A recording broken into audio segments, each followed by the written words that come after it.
Hello, hello, hello, hello. Welcome back to the True Crime Lounge podcast. I'm Breezy. I'm your fabulous host. And if you're new here, hit that like button, ring that bell for notifications. Also, please subscribe. You can help a girl out.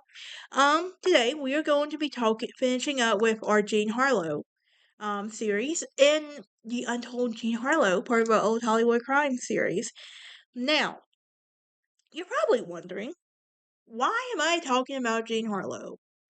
Well, she technically did get involved into the world of true crime. Technically speaking, she did. But Jean Harlow also left this legacy that can't begin to get onto. She was very popular in that we have to talk about her, right? And she just fits in with true crime, so win-win. All right, but let me jump in, okay? Um, Now let's talk about Miss Jean Harlow's legacy.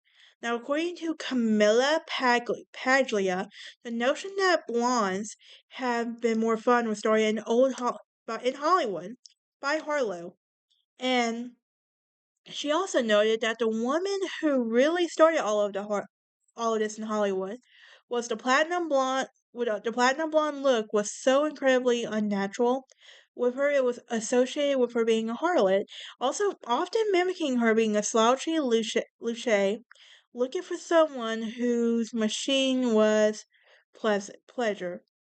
She is also noted to have inspired Marilyn Monroe's Madonna, and others. And Monroe, who idolized Harlow as a child, was planning to star in a biopic about Harlow, but died before filming began. And Harlow's signatures, handprints, are in concrete at the Grauman's Chinese Theater in Los Angeles. And her name was also given to the cocktail, the Jean Harlow, which is equal parts of light rum and sweet Vermont.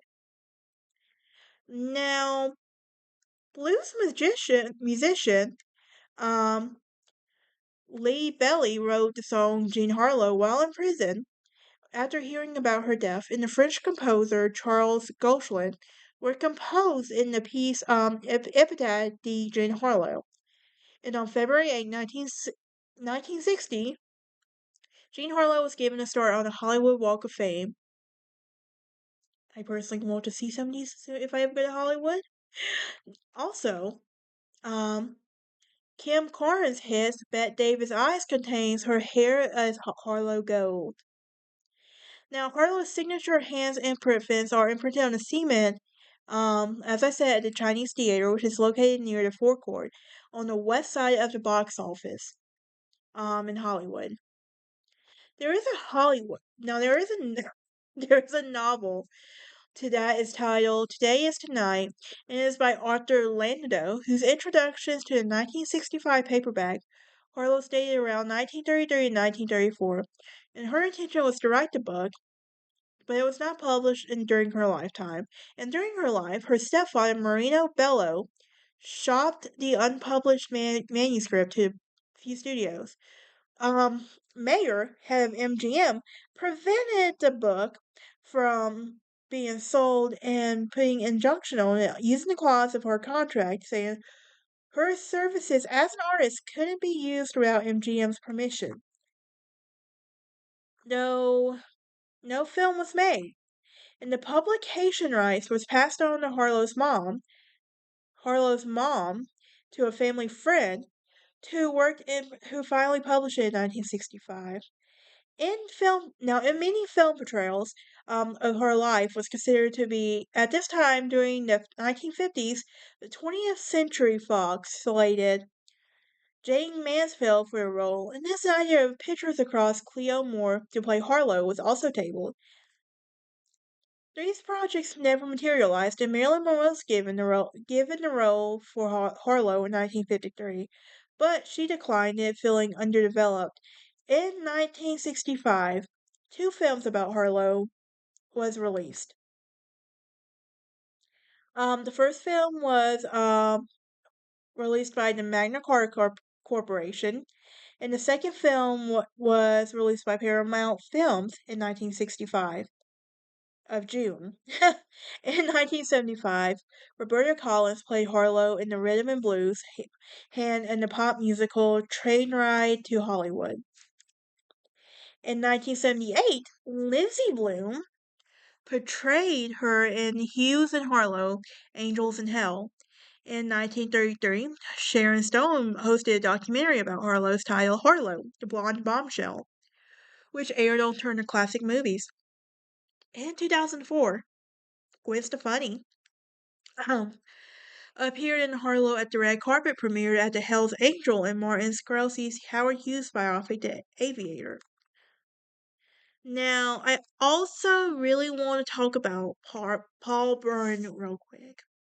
Mainly because, um, just to give a little insight, but but he was born Paul Levy in Wansbeck, which is a town in the Prussian, which was a Prussian province basically, and he was one of six children of Julius and Henriette, who are a Jewish couple, and he also worked as a clerk for a shipping company and a candy store.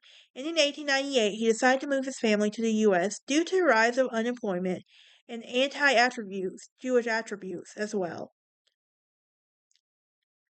And the family would eventually settle in New York, and his dad would die and his mom would drown herself in 1920, possibly to a threat to keep her beloved son from marrying. In adulthood, he pursued a career as acting on stage and studied at the American Academy of Dramatic Arts. He later adopted the stage name Paul Bern, but soon realized that his aptitude for acting and pursued other aspects of production. But yeah, that is the man that committed suicide. But yeah, but anyway. Now there are some theories about his death. I do want to talk about that real quick. In 1990, film producer who was a friend and colleague of Byrne and Irving was saying that they were writing and they were notified of the body's discovery. And next day, he had been among the studio execs who were told that the case would be ruled a suicide because of impotence. Yeah. There's many theories about how he died. Some say it was because of his bigamy, some say he was murdered. But this case did create a lasting scandal on Jean Harlow, but in many ways. But that is it for this series. You can join me next time as I think we talk about kidnapping cases that never got solved. But I'll see y'all next time.